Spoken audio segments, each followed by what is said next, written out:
দর্শক পাঠক দেখছেন সকাল সন্ধ্যার নিয়মিত আয়োজন কি খবর। সকাল সন্ধ্যার বার্তা কক্ষ থেকে আপনার সঙ্গে রয়েছি সিরাজুল মনিরা।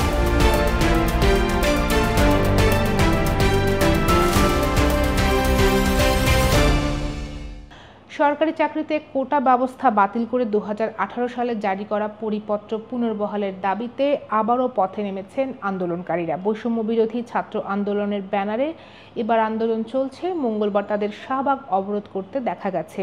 এছাড়া বুধবার দেশের বিভিন্ন পাবলিক বিশ্ববিদ্যালয়ে অবস্থান কর্মসূচিও পালন করেছেন আন্দোলনকারীরা। কোটা বিরোধী আন্দোলন নিয়ে কথা বলবো আজকের কি খবরে। সঙ্গে রয়েছেন সহকর্মী খায়রুল বাশার। বাশার, আপনাকে স্বাগত। আপনাকে ধন্যবাদ। আমি প্রথমেই জানতে চাইবো যে কোটা নিয়ে আবার আন্দোলন কেন শুরু হলো?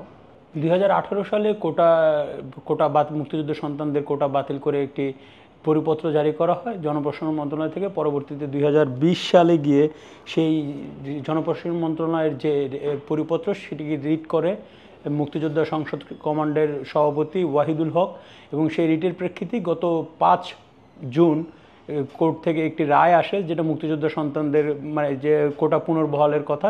আমরা দেখেছি আন্দোলনের ব্যানারের যে শিরোনাম সেটা পরিবর্তন হয়েছে। এবার কোন ব্যানারে আন্দোলন হচ্ছে আর কারা এতে নেতৃত্ব দিচ্ছেন?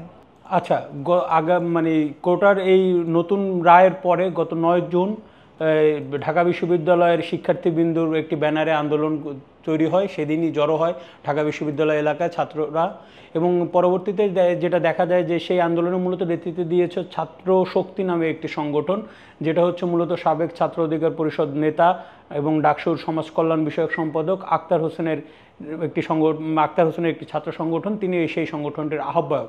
এবং পরবর্তীতে ঈদের ছুটি গেল, ঈদের ছুটি যাওয়ার পর পরবর্তীতে নতুন যে আন্দোলনটি তৈরি হয়েছে, আন্দোলনের যে ব্যানার সেটা হচ্ছে বৈষম্য বিরোধী ছাত্র আন্দোলন।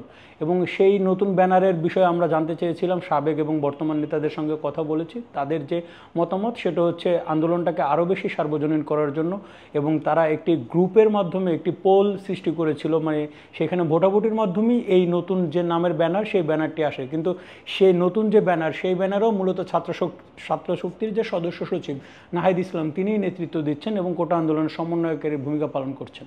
আমরা দেখেছি আন্দোলনের নেতৃত্বের ব্যানারের যে শিরোনাম সেটি পরিবর্তন হয়েছে।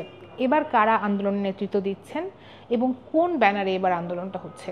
আচ্ছা, যে বিষয়টা জেনে রাখা দরকার সেটা হচ্ছে 2018 সালে মূলত নুরুল হক নূর, যিনি এখন গণ অধিকার পরিষদের একাংশের সভাপতি, তিনি কোটা আন্দোলনের নেতৃত্ব দিয়ে বাংলাদেশে মোটামুটি আলোচনার জন্ম দেন, এবং তিনি পরবর্তীতে যে বাংলাদেশের জাতীয় রাজনীতিতে চলে আসে।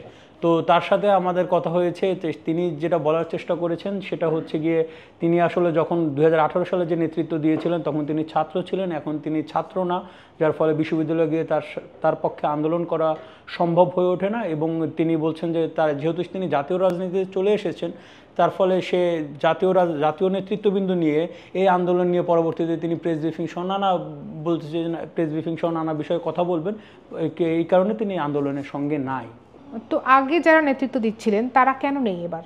আন্দোলনের সঙ্গে নাই বলতে আর কি সরাসরি নাই, কিন্তু তিনি দাবি করেছেন তার ছাত্র সংগঠন যেটা ছাত্র অধিকার পরিষদ তারা সেই আন্দোলনের সঙ্গে আছেন। কিন্তু আমরা যেটা খোঁজ নিয়ে দেখতে পারলাম, ছাত্র অধিকার সংরক্ষণ পরিষদের আসলে ঢাকা বিশ্ববিদ্যালয়ের কমিটি নেই, কিন্তু তাদের যে কেন্দ্রীয় কমিটি আছে তাদের 2-1 নেতা সেই আন্দোলনে রয়েছে বা তারা আছে বলে আমরা জানতে পেরেছি।